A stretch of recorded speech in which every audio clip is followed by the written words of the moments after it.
Hey there, Saber fans, Shamim here. It is Thin Neck time once again, but this particular Thin Neck has been through a bit of a journey, as you can clearly see.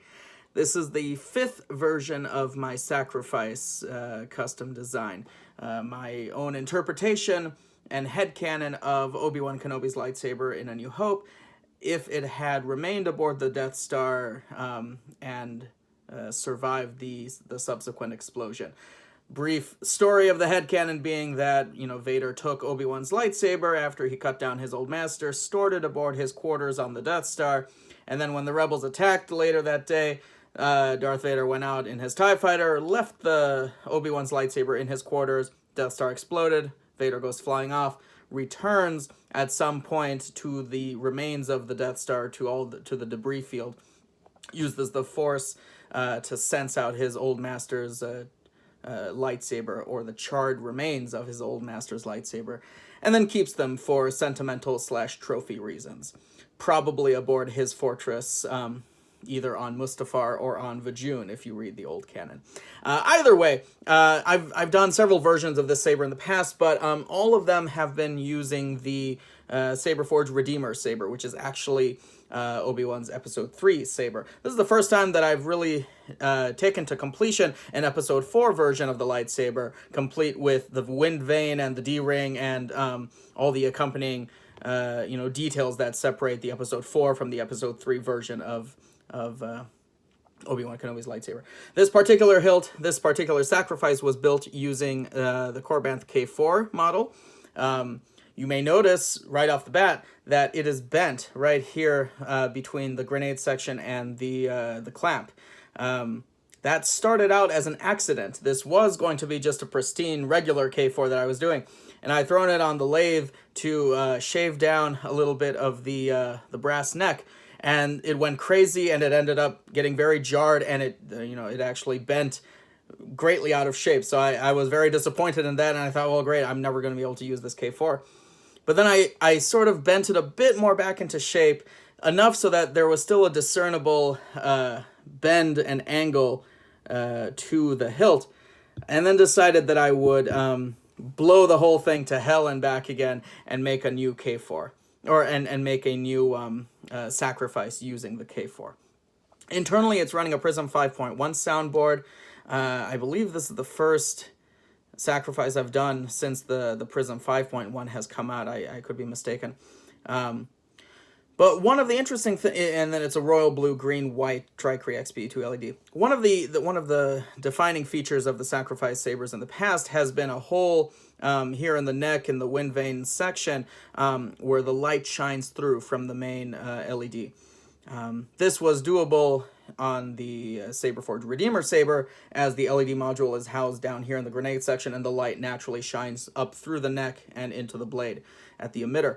But on the K4, the LED is actually housed up here in the main blade, and because of the way that the heatsink is manufactured, light cannot really shine down through any of the holes of the heatsink backwards to eliminate a hole here. So what I ended up having to do is put accent LEDs up here in the neck, so that the hole that you see there in the wind vane, or right below the wind vane in the neck, actually lights up with 2 different accent LEDs. Because it's a royal blue, green, white, I used an RGB accent LED 5mm and wired up just the blue and the royal blue and the green. So you have those lighting up for your main blade, and then there's a separate 5mm accent LED. Actually, it's a 3mm for the white. So there's a separate 3mm that comes on for Flash on Clash. And both of those, or all 3 of those colors, but both of those diodes are wired to the respective pads on the prism that match whatever the main color is doing. So if depending on the varying levels of the blue and the green mixing together for the main blade, your accent LED will follow suit so that it matches and gives the illusion that the blade is still shining up through the full neck, even though they're 2 separate LED components working all that. You have your main and your auxiliary switches not in the transistors on the side, as is normal on the K4, but here in the clamp. And I opted for that for 2 reasons. One, I always prefer clamp activation on any saber that has a clamp. I love to have the clamp activation where possible.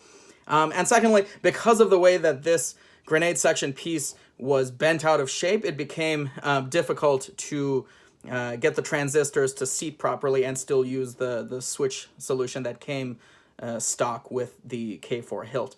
So that's why I opted to go into the bubble strip card. And then it's a 20 millimeter NEC speaker. We talked about the LED, the switch, 18650 lithium ion battery, internal recharge port, and weathered blade plug. This saber, this is the first K4 that I've done that has a 1-inch thin-walled blade. I jerry-rigged a new kind of heatsink where the 1-inch thin-wall blade slides over the internal LED heatsink. And I sort of machined that myself to go into the K4. I believe that adapters exist already, either from Custom Saber Shop or Saber Bay or someone else, that is a little bit easier than what I had to jerry-rig. But still, it's incredibly secure, and it gives a much deeper blade socket depth than you normally would get with a K4 in the ways that I've done it in the past. But one of the good things about doing it the way I've done it in the past is that you could have a thick-walled blade. This way, you're limited to a thin-walled blade. But that's okay, because you're probably not going to be dueling with a saber that looks as if it's about to snap in half. That being said, this bent section is one piece. So it's not like two separate pieces have kind of been screwed together in a weird, janky way. This is one piece from the grenade section down to the bottom of the clamp. Internally, the clamp, of course, comes off, but internally it's one piece, as that's how the K4 is machined. That just happens to be bent. The aluminum is bent inside. Let's go ahead and get it fired up. If you strike me down, I shall become more powerful than you can possibly imagine. This is your Sacrifice sound font that was made to go along with the original Sacrifice I made. Got a blue and a green mixing together for a nice Arctic blue, light blue color. And there you have your accent LEDs shining and pulsing at the same frequency, the unstable frequency that you have on the main blade, which is really cool. And you see when you press the bottom here to activate auxiliary, you get a white flash on clash on the main blade, and a white flash on clash on a little bit shining through the neck, which is really cool. The D-ring, of course, is loose, and that's what you're hearing jiggling around.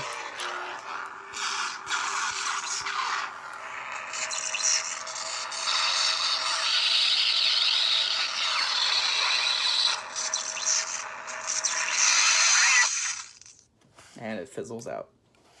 Press and hold the bottom to advance to the next font.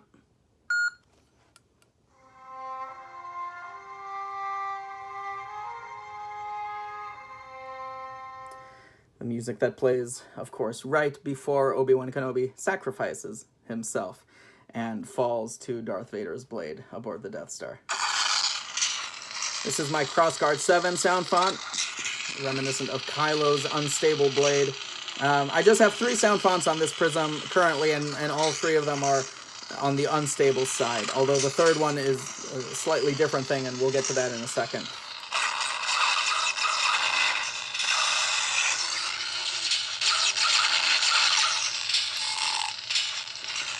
So there you've got your deep blue, add a little bit of green to start lightening it up. You see that the main blade matches, or the accent matches. So now we've got more green. This is all just solid green. We now switch to white with a blue flash on clash. So very happy with how the neck turned out on this particular build. The Force will be with you, always. Reminiscent of Obi-Wan's last words to Luke as he flies away having blown up the Death Star, that the Force will be with you always. And this next font is Sparkle, to sort of celebrate Obi-Wan Kenobi's sacrifice, and is a bit more ethereal in nature. But there is still a bit of crackle and static to show that it is still a broken saber, an unstable saber, but perhaps a bit more infused with the spirit of the Force Ghost of Obi-Wan Kenobi in this particular instance.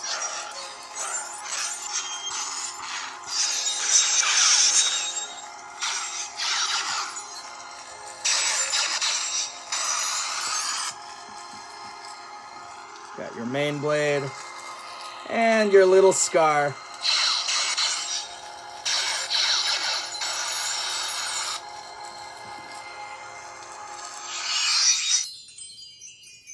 Let's go back to the first font and then throw in a blade. If you strike me down, I shall become more powerful than you can possibly imagine. Before we throw in a blade, I'm just going to do a quick rundown of the hilt itself, some of the detailing. You've got large chunks out of the emitter there, the wind vane. As I said, this is the first time I've used a base hilt that had the accurate or a more accurate wind vane compared to the Saberforged Redeemer. So it was cool to be able to blow some chunks out of the wind vane. You can see that some of the pie pieces are missing, some of those bars are missing, and the outside has got a bit of damage to it. The neck, the emitter, everything, you can see a bunch of Dremel work and grinding stone work went to defining the shape of this hilt. A lot of cracking went in using the Dremel cutting tools. And then many layers of paint, all done by hand. So this is a meticulously handcrafted artistic interpretation of what Obi-Wan Kenobi's lightsaber may turn out looking like had it survived a Death Star explosion. So you unscrew the top emitter, or the outer emitter, it slides down. You've got blade retention screw there. It's a 1032 screw. So use an appropriately sized Allen wrench to loosen that. Very short blade plug comes out. And there you can see your 7/8 inch heatsink module with a gap around the edges for a 1 inch thin-walled blade to slide perfectly over the 7/8 inch heatsink inside. Tighten the retention screw. Slide the outer emitter back on and screw it back up until it's tight. That's not going anywhere.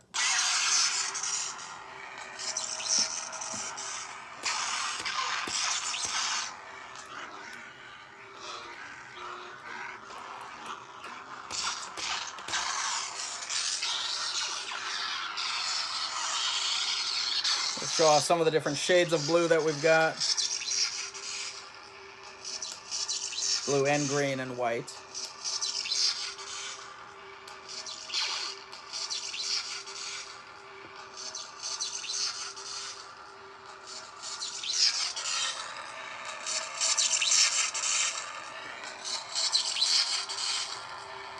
So I included several different shades of blue just so that you can find your preferred shade of blue. And I say your because this sacrifice is going to go up for sale to help pay for some bills. It's a very fun project to work on. And hopefully whoever ends up with it will enjoy this piece of art. So I don't think I have much else to say about this hilt other than how much fun it was to do. I'm very, very proud of the accent LED work up there at the neck. And this is actually a bit of a prototype for another sacrifice saber that I'm going to be working on as a commission for my friend Charlie. His is actually the 4th version, which is in progress, but I took a break from working on the 4th version to go ahead and do this 5th version, because his 4th version of the sacrifice is actually going to be an MK1 from Roman Props. So that's what we're using as the base for his sacrifice. And we're also going all out with a Rudy Pando crystal chamber, Dimitri Stock chassis, and it's going to be something to behold once it's all done. But I wanted to get a little bit of practice, because his is also going to have a hole up in the neck, and I wanted to get a little bit of practice doing the 2 accent LEDs to see if it would work on this K4 before I try and do it on his MK1. So I've tried it on here, it worked, and it should work on the MK1, assuming that the inner diameter of the neck is roughly the same. So I'm thinking that that will be a doable project. So stay tuned for the V4 version of the sacrifice, which hopefully is coming out in the next few months as I work on that. But for now, this is the V5 made using a K4 by Korbanth. Sacrifice Obi-Wan Kenobi's post-Death Star explosion saber. this artist's interpretation of it in any case. Thank you all so much for watching, and may the Force be with you.